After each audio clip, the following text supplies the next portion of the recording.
Selamat siang, Shalom, Namo Buddhaya, salam pendidikan, berkah dalam dan Kristus berserta kita. Salam sehat untuk kita semua. Kami mengucapkan selamat datang kembali di kampus virtual sesi kedua untuk Diklat Instruktur POP YPL.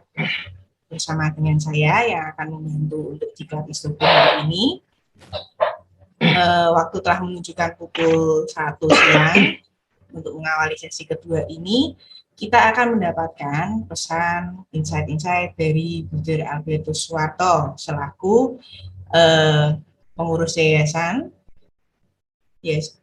tentang yang akan dibawakan tentang Green to Shine model Luber, literasi unggul berkarakter dalam konsorsium Ismaya. Untuk mengawalinya, kami akan mengajak untuk berdoa terlebih dahulu. Kami mohon bantuannya untuk doa siang ini kepada Ibu Herawati dari YPK Santo Yosep Medan untuk memimpin doa kita. Silahkan open mic untuk Ibu Herawati YPK Santo Yosep Medan. Silahkan. Oke, karena mungkin Bu Herawati suaranya belum masuk, mohon maaf, kita langsung ganti supaya mempersingkat waktu. Mohon bantuannya untuk Ibu Agatha Winasih dari SMP Pamudibur Ambarawa. Mari kita, Bu Agatha, mohon bantuannya karena Bu Herawati sinyalnya terputus. Baik, Bruder, Suster, serta Bapak Ibu yang terkasih dalam Kristus, mari kita awali kegiatan kita pada sesi yang kedua hari ini dengan bersama-sama berdoa. Dalam nama Bapa dan Putra dan Roh Kudus. Amin.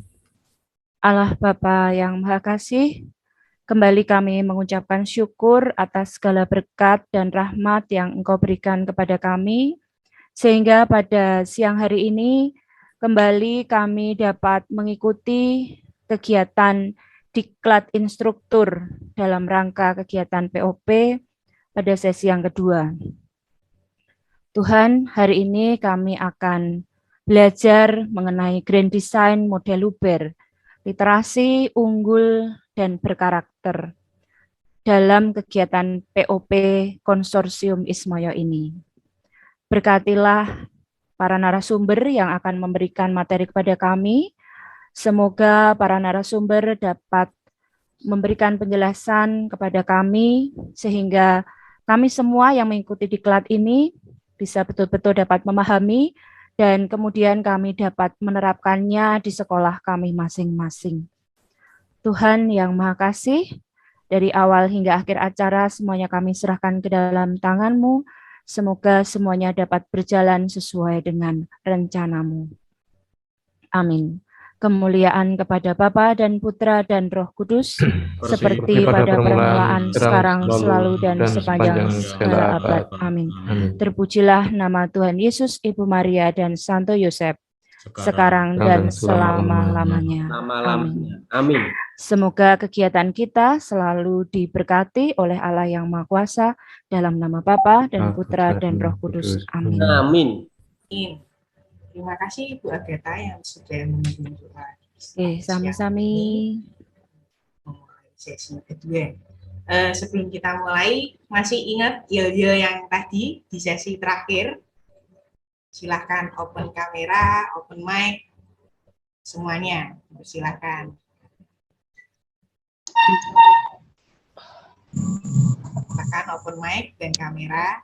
Kita akan yel-yel untuk memulai sesi kedua ini dengan penuh semangat, keyakinan bahwa kita bisa. Kita latihan dulu ya, sekali ya. Siapa kita? Instruktur. Siapa kita? Instruktur. Luar biasa. Luar biasa. Yes. Literasi unggul berkarakter. Yes. Kita langsung live sekarang. Kita ulangi ya. Oke. Siapa kita? Instruktur. Instruktur Luar biasa. Luber, Literasi unggul berkarakter. Oke, tepuk tangan buat kita Yes. semua. Oke, masih semangat semuanya. Kita langsung mulai untuk sesi kedua. Kepada yang terhormat, Leader Albertus Warta FIC dapat mendampingi dalam sesi ini dengan tema Grand Design Model Luber, Literasi Unggul dan Berkarakter dalam POP Konsorsium Ismaya. Dipersilakan waktu dan ruang yang telah disediakan. Terima kasih Mbak Nike. Suara saya bisa diterima? Bisa, Budir, hanya kurang keras sedikit. Volumenya kurang keras. Iya. Oke. Bentar. Oke, Bu. Sudah bisa didengar dengan baik? Sudah, Bruder. Oke. Udah. Terima kasih. Udah. Oke. Selamat siang, Bapak Ibu yang terkasih, para wakil kepala sekolah, mungkin ada suster, ada Buder juga di sini. Tadi saya sudah dikenalkan, saya Buder Warto dari Yayasan Pangduluhur di Semarang. Salam kenal untuk Bapak Ibu, suster, Buder semuanya. Kita akan melanjutkan apa yang sudah dimulai tadi pagi. Saya akan menyampaikan Grand Design terkait dengan program organisasi penggerak agar kita tahu dan paham terkait dengan rencana besar kita, tugas dan tanggung jawab kita yang akan kita laksanakan sebagai instruktur, karena program ini kan lumayan panjang jika nanti kita berhasil melaksanakan dengan baik dan setelah dievaluasi juga dinyatakan baik oleh pemerintah. Maka kalau semuanya lancar, program ini akan berlangsung atau berjalan selama 3 tahun. Nah, ini kan waktu yang panjang, butuh konsentrasi, butuh menjaga diri agar tetap sehat, tetap semangat. Lalu kita paham rencana besar kita sebagai instruktur di program organisasi penggerak yang bersama-sama 15 yayasan. Kita ada 144 sekolah. Dengan kata lain ada 144 wakil kepala sekolah bidang kurikulum. Walaupun siang hari ini baru 118 yang bergabung, mungkin ada beberapa teman kita yang mengalami kesulitan terkait dengan jaringan internet. Mohon izin, saya akan share screen agar nanti kita bisa diskusi lebih matang, lebih fokus. Bisa dilihat slide saya? Bisa, Bruder. Bisa, Buder. Bisa. Baik, Bapak Ibu sekalian, saya akan menyampaikan mengapa ada program organisasi penggerak. Bapak Ibu semua sudah tahu barangkali, tapi karena ini saya perlu menjelaskan, kita mengulang saja bagi Bapak Ibu yang sudah memahami, mengetahui hal ini. Berdasarkan informasi atau pidato dari Menteri Pendidikan Nadiem Makarim,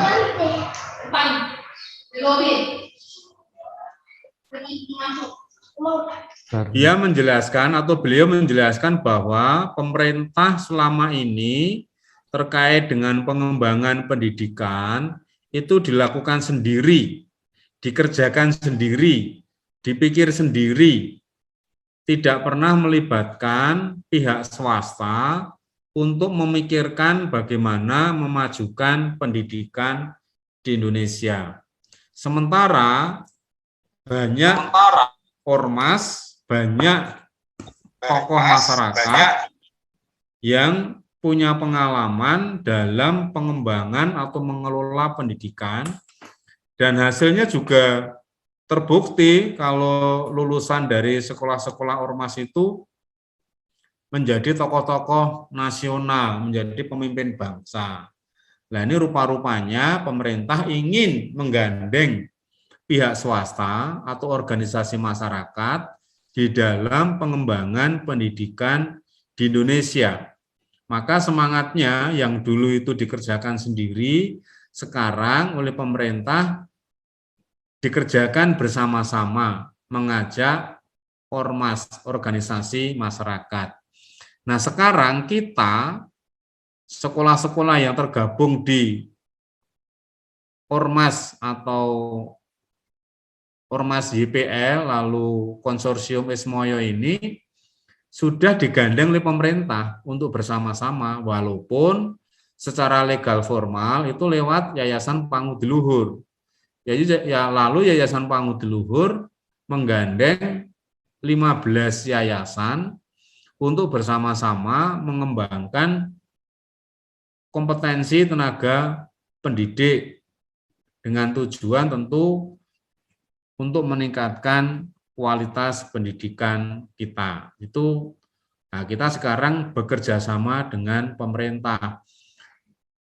Bentuknya apa atau buktinya apa? Ya, bentuknya pemerintah membiayai program kita ini sampai akhir Desember besok dibiayai pemerintah. Lalu nanti kalau baik, ada dampak yang baik, 2022 bisa dilanjutkan. Nah, itu bentuk kerjasamanya, pemerintah percaya, lembaga swasta punya kebiasaan baik, hal baik yang bisa ditularkan, lalu pemerintah membiayai. Nah, ini mereview saja. Jadi tujuan khusus dari POP.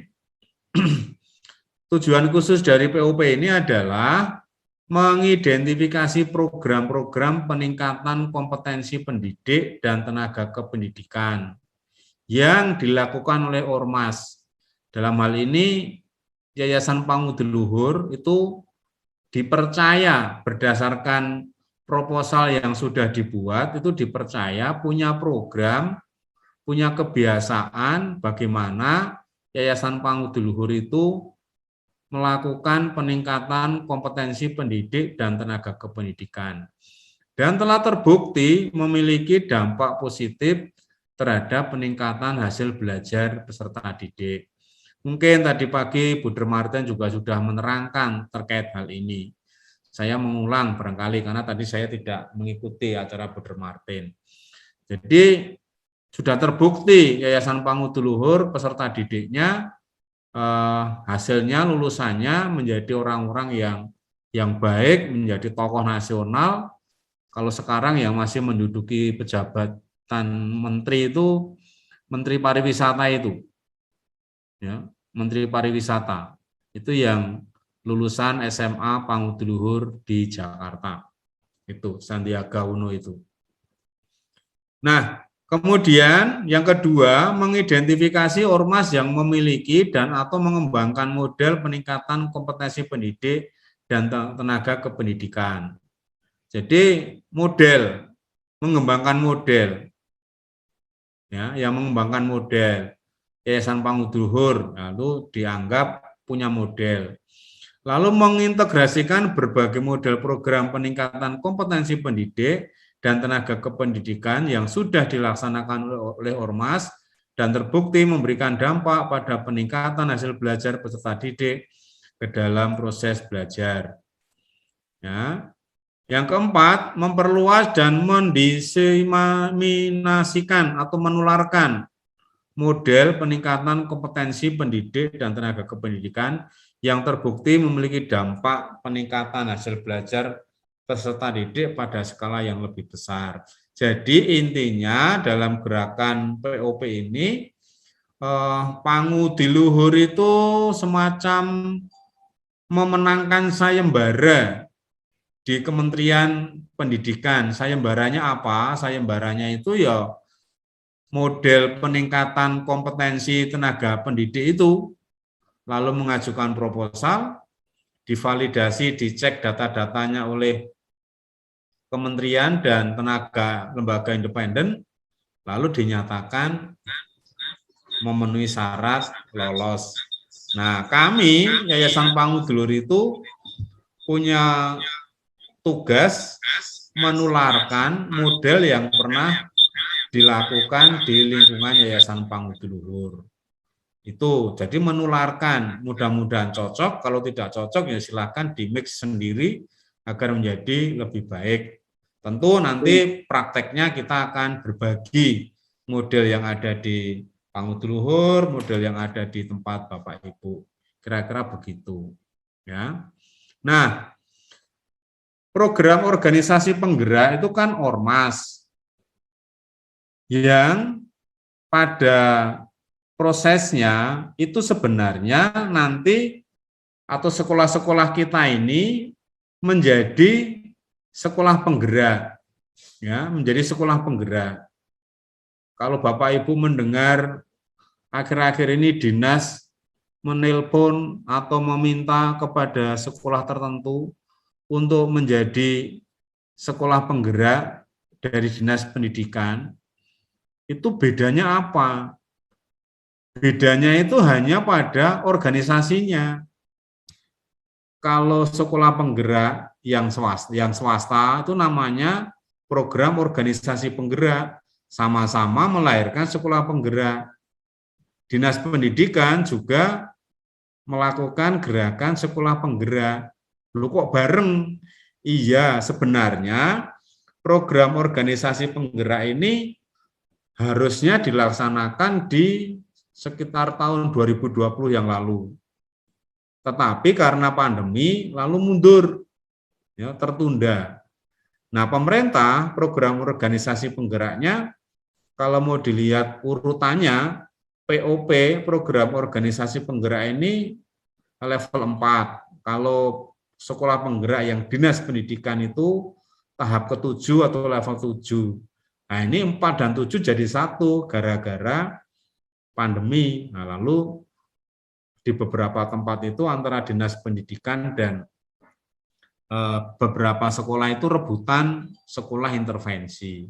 Itu sama-sama melahirkan sekolah penggerak, sama-sama nanti kepala sekolah penggerak dan guru penggerak. Intinya nanti kita di sekolah-sekolah kita seperti itu. Nah, dalam program organisasi penggerak ini ada 3 unsur yang harus saling bekerja sama, yaitu kepala sekolah, guru, dan komunitas sekitar sekolah kita. Kepala sekolah itu harus seperti ini. Kalau tugas kepala sekolah dari kementerian itu kan ada 3. 1, tugas entrepreneur atau entrepreneurship atau kewirausahaan. Yang kedua, tugas supervisi. Yang ketiga, tugas manajerial, dengan masing-masing ada ureanya tersendiri. Nah, dalam program organisasi penggerak ini, seorang kepala sekolah itu wajib hukumnya mengerti proses pembelajaran, tahu bagaimana pembelajaran yang baik.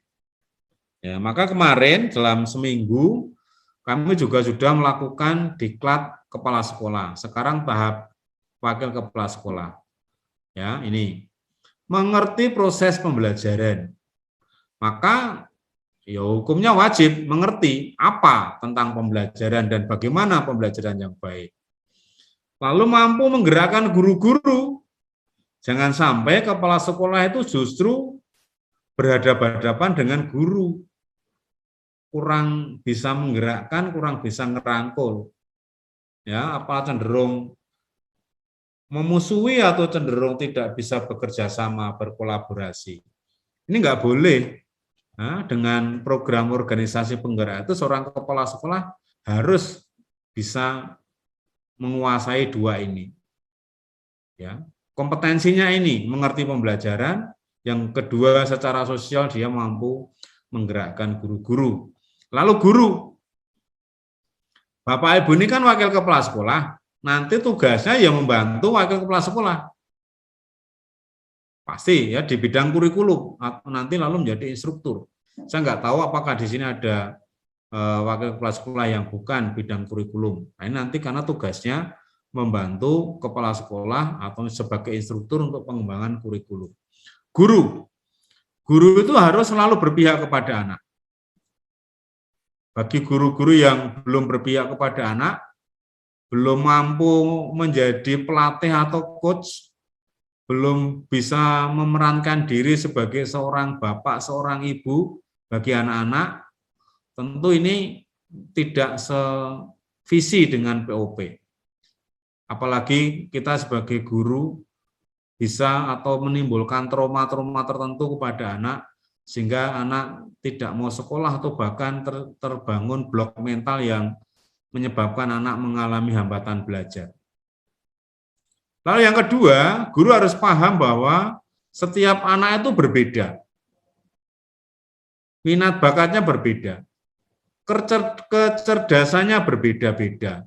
Kita kenal yang namanya multiple intelligence itu. Atau kecerdasan ganda. Itu kan macam-macam. Ada anak yang bakat hitung tulis, numeriknya bagus. Ada anak yang bakat di motoriknya bagus. Ada anak yang bakat di seni budayanya, afeksinya bagus. Tapi juga ada anak yang di banyak bidang menonjol bagus. Yaitu anak cerdas berbakat. Nah, karena anak-anak kita tuh berbeda, bahasa kasarnya itu ya, padi jangan dipaksa berbuah jagung, kira-kira begitu. Guru matematika tidak bisa, tidak boleh mengejudge anaknya yang tidak bisa matematika sebagai anak yang bodoh. Sementara dia bisa bermain musik dengan baik. Ya, sosialnya bagus. Itu tidak bisa. Kadang-kadang kita sebagai guru juga tergiring seperti itu. Ukuran cerdas itu ya pelajaran IPA bagus, pelajaran bahasa Inggris bagus, pelajaran matematika bagus.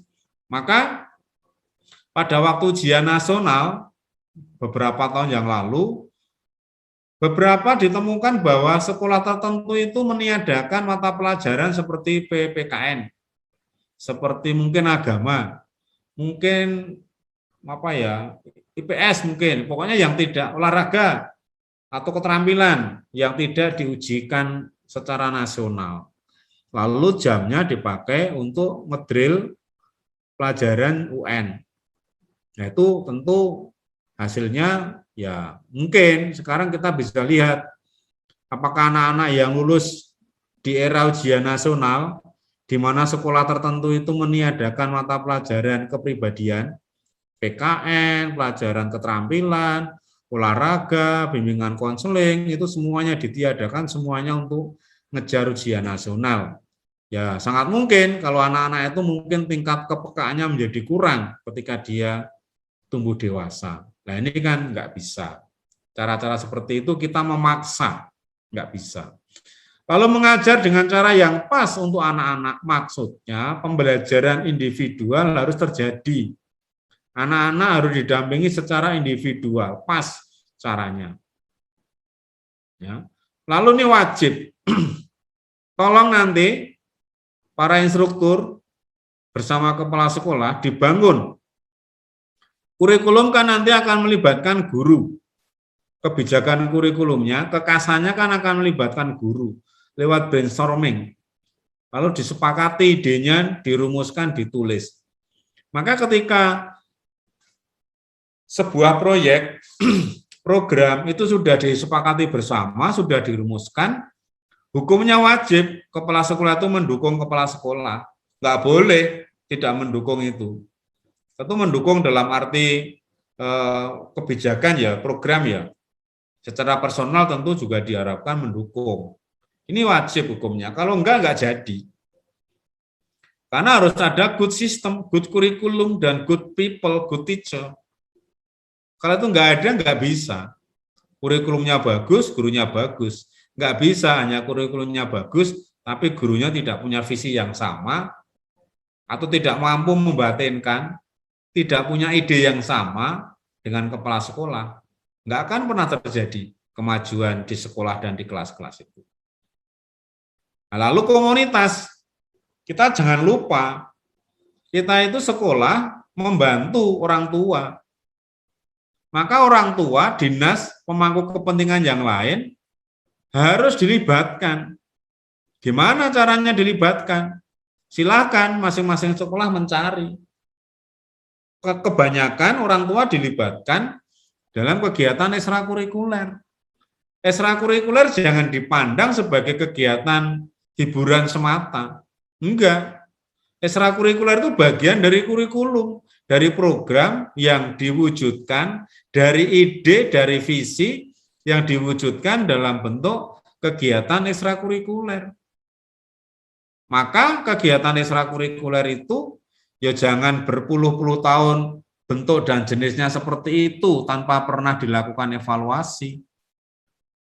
Anaknya sudah berkembang dari anak yang lulus, tumbuh dewasa, punya anak, anaknya sudah sekolah lagi, kembali di tempat itu, kegiatan eksranya masih begitu-begitu. Cara pengelolaannya begitu-begitu. Nah ini kan nggak bisa. Nah ini, orang tua pada umumnya lebih mudah dilibatkan dalam penanganan kegiatan ekstra. Yang di akademis itu hak kewenangan guru, sebaiknya tidak. Lalu mendukung kualitas belajar siswa. Mendukungnya bentuknya apa? Ya dikomunikasikan visi misi sekolah, program sekolah, agar orang tua mendukung. Nanti sekolah punya program misalnya ekstra tertentu yang sudah bisa berprestasi. Kan nggak mungkin juga biaya lomba-lomba itu semuanya dibiayai sekolah. Semua yang mendampingi anak-anak itu guru.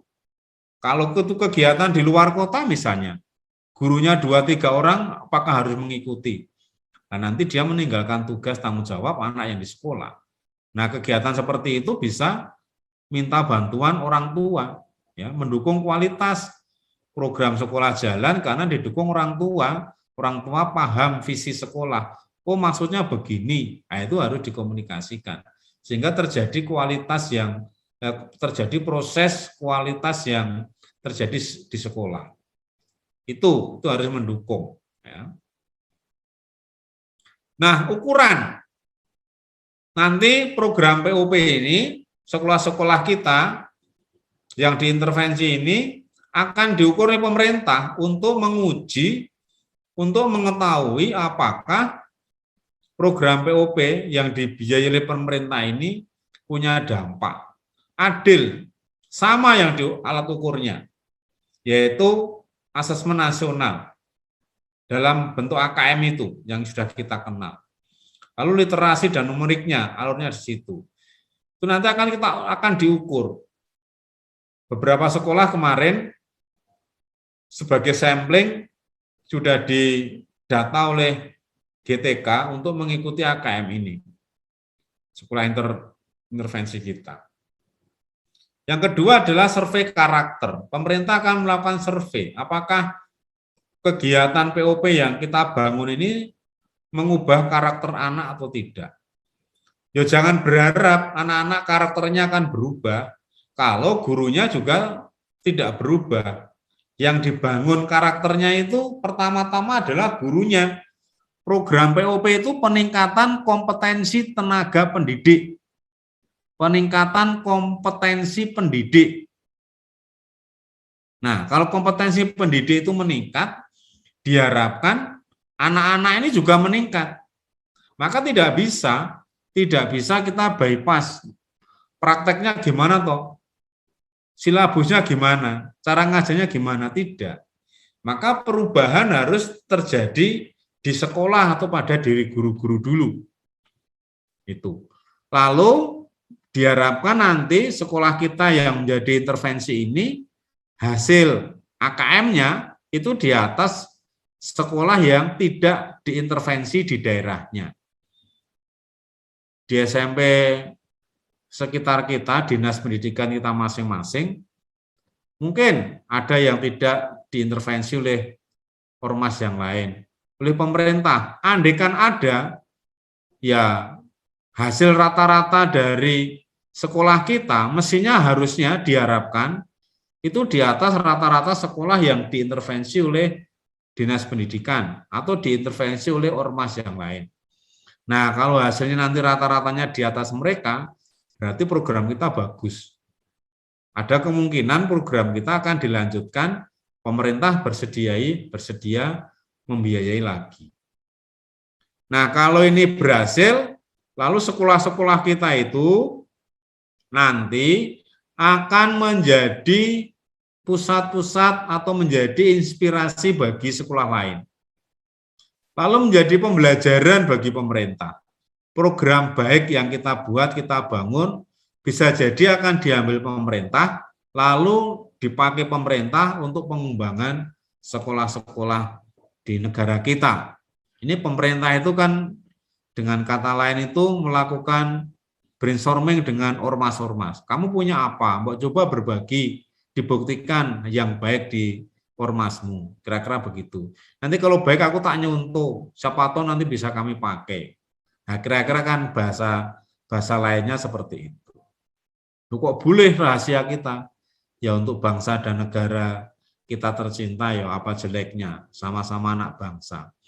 Kalau dipikir-pikir, loh Pak Ngudul kok mau berbagi pengalamannya kepada 15 yayasan yang ada. Kami ya belum tentu lebih baik dari yayasan Bapak Ibu loh ya. Hanya prosesnya kami itu mengikuti, tadi saya katakan sayembara menjadi program organisasi penggerak dan dinyatakan lolos. Itu aja. Nah, model program Luber itu kegiatan pendidikan dan latihan. Maka ini diklat, pendidikan dan latihan. Sekarang diklat instruktur. Bapak Ibu nanti yang akan mendampingi guru-guru untuk meningkatkan kompetensi guru, menggali potensi budaya. Potensi budaya apa? Ya budaya di sekitar Bapak Ibu. Kalau sekolah Bapak Ibu itu di bawah yayasan, ya nilai-nilai yang ada di yayasan Bapak Ibu, visi misinya apa? Kalau sekolah Bapak Ibu berada di bawah keuskupan, ya visi misi keuskupan apa? Budayanya apa? Budaya sekitar yang bisa dipakai untuk mengangkat sekolah kita, kearifan lokal yang bisa kita ambil, itu apa? Itu nanti kita kembangkan menjadi pondasi dalam desain kurikulum, desain instruksional, dan evaluasi. Nah, itu nanti tekniknya ada sesi tersendiri. Nanti narasumber lain yang akan menyampaikan. Ini saya menyampaikan grand desainnya. Maka kemarin kami sudah melakukan workshop bersama pengurus yayasan konsorsium. Di sini ada 15 yayasan. Hari Sabtu yang lalu, 2-3 hari yang lalu, kami kemarin menutup workshop diklat kepala sekolah. Mereka tahu apa yang harus dibuat. Kemarin baru kami tutup. Sekarang instruktur, wakil kepala sekolah. Maka silakan mulai bicara dengan kepala sekolah, bicara dengan yayasan terkait budaya apa yang akan menjadi dasar atau nilai-nilai apa yang akan menjadi dasar di sekolah Bapak Ibu di yayasan masing-masing. Dampak yang diharapkan. Sekali lagi, sasaran utama kita, prioritas pertama kita adalah peningkatan kompetensi guru dalam hal literasi numerasi. Sekali lagi ya, sasaran utama kita adalah peningkatan kompetensi guru. Jangan terus bertanya, form-form menyusun kurikulum bagaimana, Bruder? Itu nomor 2. Jadi gerakan kita pertama-tama itu bagaimana kompetensi guru kita meningkat, secara profesionalitasnya meningkat, kepribadiannya juga semakin baik, lalu sosialnya juga makin baik. Itu karena guru itu menjadi contoh. Guru itu kurikulum berjalan. Kurikulum itu jangan dibatasi soal dokumen. Dokumen itu kan kesepakatan yang dirumuskan. Ide yang ditulis lalu menjadi dokumen. Nah, seperti itu. Lalu terbentuknya karakter pelajar Pancasila. Ketika kompetensi guru itu terbangun, diharapkan berdampak kepada pembentukan karakter anak-anak kita. Dan negara, Kementerian Pendidikan, menyebutnya terbentuknya karakter pelajar Pancasila pada diri siswa kita. Pelajar Pancasila itu yang seperti apa? 1, berakhlak mulia. Berakhlak mulia itu kan luas sekali. Anak itu diharapkan punya nilai-nilai baik. Anak-anak menghormati orang tuanya. Bagaimana kita mendidik anak-anak hormat pada orang tua. Itu akhlak mulia. Menghormati bapak ibu gurunya. Itu juga akhlak mulia. Mencintai lingkungan, dia peka terhadap kebersihan, membuang sampah pada tempatnya, ikut merawat tanaman. Itu juga akhlak mulia. Kreatif ini lebih kepada kemampuan mencipta. Ya, kemampuan mencipta. Ya, pinter mengarang puisi, bikin puisi mungkin, ya. Pinter melukis yang benar, mau yang perspektif itu, atau lukisan yang apa. Pokoknya kreativitas, kalau yang bakat elektro ya elektro, yang bakat ekonomi ya ekonomi, bagaimana anak-anak dilatih kreativitas dengan orientasi mampu menciptakan. Gotong royong jelas, ya gotong royong. Ini kan sebenarnya ciri khas bangsa Indonesia yang namanya gotong royong ini. Tapi bagaimana, apakah semangat gotong royong ini masih dilakukan atau tidak? Teknologi informasi sekarang itu kan mengembangkan yang namanya kolaborasi. Itu kan juga gotong royong, kan? Bekerja bersama. Kita bisa membuat screen yang sama, mengerjakan suatu tugas, 2-3 orang bersama-sama dalam satu halaman yang sama, nah, saling mengisi, alinea 1 aku yang ngetik, alinea 2 temanku yang ada di Medan yang ngetik, itu kan bagian dari gotong royong.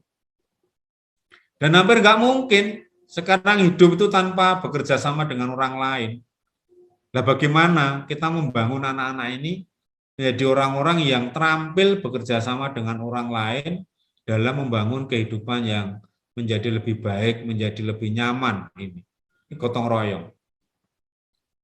Nah, semangat gotong royong ini akan dibangun dengan cara-cara seperti apa? Ya, silakan dirumuskan di kurikulum masing-masing. Bentuk sosial, aksi sosial, bentuk keterlibatan sosial, dan lain-lain. Kebinekaan, jelaslah kita akhir-akhir ini yang namanya isu kebinekaan ini kan menjadi isu yang hangat. Orang sekarang atau beberapa kelompok tertentu ingin menyeragamkan kehidupan berbangsa dan bernegara. Ya nggak mungkin. Dari sisi bahasa saja, di ruang virtual ini sudah ada berapa bahasa? Ada 3-4 bahasa daerah. Ya, itu soal kebinekaan. Sudah nggak mungkin. Nah, bagaimana anak-anak kita ini juga paham kebinekaan. Kebinekaan tidak selalu dalam urusan suku bangsa, beda suku bangsa, beda budaya, beda pengetahuan, keanekaragaman. Itu juga harus anak-anak mampu menghargai. Bernalar kritis, kritis itu lebih kepada mampu berlogika, kira-kira begitu. Menggunakan logika berpikir yang benar. Nah, bagian inilah yang nanti akan diukur. Bernalar kritis ini nanti yang akan dites dalam kegiatan asesmen nasional, bentuknya asesmen kompetensi minimum kalau nasional. Kalau internasional ya bisa. Program for International Student Assessment itu.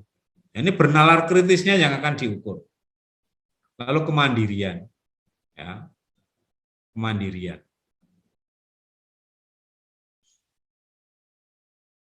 Kemudian program peningkatan kompetensi pendidik dan tenaga kependidikan yang akan kita jalani ini diberi nama model program Luber, literasi unggul berkarakter. Literasi itu kita semua tahu ya, tapi kadang-kadang beberapa yang saya dengar di proses workshop dan diklat kemarin, beberapa itu memahami literasi itu membaca. Membaca itu alat untuk anak-anak kita yang sudah pandai membaca. Membaca itu sarana literasi untuk memahami suatu topik tertentu dengan secara mendalam. Jadi literasi itu kan mempelajari sesuatu secara lebih mendalam. Caranya, strateginya dengan membaca. Bisa juga seseorang melakukan literasi dengan mengamati. Ke bengkel itu kalau perbaikan mobil, ya harus mengamati dan harus mempraktekkan. Itu. Berkarakter jelas. Ini nama program kita adalah Luber. Nah, model programnya adalah kegiatan implementasi model program Luber kepada semua pihak yang meliputi latar belakang, tujuan, sasaran, ruang lingkup, materi, strategi, jenis kegiatan, dan rambu-rambu penyelenggaraan program organisasi penggerak konsorsium Ismoyo melalui pendidikan dan pelatihan serta proses penilaiannya. Bapak Ibu, Anda semua sering mendengar Ismoyo ya. Ini bahasa Jawa, membacanya bukan Ismaya, tapi Ismoyo. Ini nama tokoh wayang Semar ya, Ismoyo. Nah, ini simbol kita. Bagi yang luar Jawa mungkin agak kesulitan. Ini bacanya Ismoyo, ini namanya Semar, tokoh Punokawan yang dikenal bijaksana itu. Bapaknya Bagong Petruk Gareng itu. Ini nama wayang Ismoyo. Nah, ini nanti akan digeluti tersendiri di bagian sesi kurikulum. Ini hanya kegiatan implementasinya, nanti akan ada sesi sendiri pada bagian ini. Nah, gambar modelnya begini ini. Jadi, ekosistem sekolah ini harus kita bangun. Sekolah penggerak itu soal membangun ekosistem, soal membangun budaya sekolah, soal meningkatkan budaya mutu. Itu yang harus kita pahami. Kita ini akan membangun budaya mutu di sekolah kita masing-masing. Budaya mutu itu apa? Ya ini unsur-unsur ini. Ini budaya. Sistem religiusnya, kesenian, bahasa, ini nanti akan dijelaskan oleh narasumber tersendiri. Saya tidak akan menyinggung ini. Tapi bahwa kita akan membangun budaya mutu di sekolah kita. Unsur-unsur ini akan dikembangkan menjadi kurikulum. Dirumuskan, disepakati, lalu dirumuskan ke dalam kurikulum. Kurikulum ini nanti akan dilaksanakan oleh guru di dalam proses pembelajaran. Kalau kompetensi gurunya ini baik, kurikulumnya baik, ya logikanya proses pembelajarannya berkualitas. Karena inti dari sekolah itu adalah ini di sini ini. Inti dari core bisnis sekolah kita itu proses pembelajaran ini. Proses pembelajaran ini aktor utamanya adalah guru. Bisa dibayangkan kalau kompetensi guru kita ini kurang baik, secara akademis mungkin belum memenuhi syarat, dan lain-lain ya pasti akan berdampak pada proses pembelajaran. Yang akhirnya akan berdampak pada output, outcome, dan dampaknya ini dievaluasi. Maka sekali lagi, inti core bisnis sekolah kita itu adalah proses pembelajaran. Baik itu di kelas pelajaran intrakurikuler, maupun proses pembelajaran yang terjadi pada kegiatan ekstrakurikuler itu. Itu intinya. Dan aktor utama dari proses pembelajaran, dimanapun itu terjadi, adalah guru. Nah ini yang akan kita kembangkan. Nah, dengan harapan seperti itu, literasi numerasi karakter inilah nanti yang akan kita usung untuk membangun budaya itu. Konsentrasi kita kepada guru nanti. Nah ini, kerangka berpikirnya begini. Kerangka berpikir implementasi program. Tadi kita sudah bicara kurikulum di depan slide sebelumnya itu. Ini model kurikulumnya. Model kurikulum sudah kita susun bersama guru-guru. Kan ada tim kembang. Nanti para kepala WK ini menjadi instruktur. akan dibantu oleh trainer yang kemarin sudah mengikuti juga. Bagaimana menyusun kurikulumnya, menginternalisasikan budaya, kebiasaan baik, pesan-pesan baik dari yayasan, dari kongregasi, kalau itu di bawah naungan kongregasi Suster Budi Romo, atau dari keuskupan. Itu kami pandang, kami anggap nanti sudah jadi. Lalu menjadi model kurikulum. Kesepakatan yang dirumuskan, itu kan kurikulum. Ide yang dirumuskan bersama, itu kan kurikulum. Nah, dari kurikulum ini lalu nanti akan dikembangkan menjadi pembelajaran. Yang melaksanakan siapa? Guru. Ya. Nah, guru ini menjadi jantung. Guru ini menjadi titik sentral kemajuan, kemunduran sekolah. Maka jangan pernah pandang enteng seorang guru. Genteng boleh bocor, pintu kelas mungkin boleh rusak, tetapi seorang guru tidak boleh ditawar. Ya, kepala sekolah harus memperhatikan yang namanya guru ini. Harus bisa mengasuh bagaimana agar guru ini tetap satu visi dengan sekolah, dengan kepala sekolah, dengan yayasan. Jangan sampai guru-guru kita justru menjadi troublemaker di sekolahnya sendiri, yang cenderung menjadi penentang terhadap kebijakan kemauan baik sekolah. Ya. Jika kompetensi guru ini baik, pembelajarannya baik, lalu dia akan berdampak ke siswa ini. Ya. Berdampak ke siswa, ke karakternya. Ya. Kalau mau di asesmen nasional, ya AKM-nya bagus, survei karakternya bagus, nah selesai. Feedback-nya ke guru. Kalau mau kepisah, ya bisa saja. Nanti hasil pisahnya apa? Secara internasional. Kalau ini gagal, survei karakternya buruk, AKM-nya buruk, pisahnya buruk, maka yang ditengok ya gurunya, ya desain pembelajarannya. Gimana? Mampu nggak guru melaksanakan ide, visi, misi sekolah yang dirumuskan di dalam kurikulum atau dokumen-dokumen itu. Dokumen itu sekali lagi, dokumen itu adalah tulisan, dokumen itu adalah perangkat. Tetapi sekali lagi, dokumen itu akan punya makna mendalam kalau gurunya mampu melaksanakan. Sekali lagi, aku berkali-kali mengatakan, guru menjadi titik sentral pengembangan sekolah. Sarana prasarana yang bagus, LCD, gedung berlantai 3, 4, 5, ruangan ber-AC, taman yang bagus, semuanya itu hanya sarana. Ketika gurunya tidak komit, ketika gurunya tidak memiliki kompetensi yang diharapkan, maka taman yang indah, gedung yang bagus, sarana prasarana yang lengkap di kelas-kelas itu tidak akan banyak berdampak. Nah, ini alurnya begini. Kemarin kita Yayasan Pangudulur sudah mengajak kelompok-kelompok ini. Fasilitator di kelas sudah, pengurus yayasan masing-masing sudah, kalau di Pangudulur juga sudah, kepala sekolah sudah kemarin, ditutup kemarin sore, ya, kepala sekolah. Mereka sudah paham, mereka sudah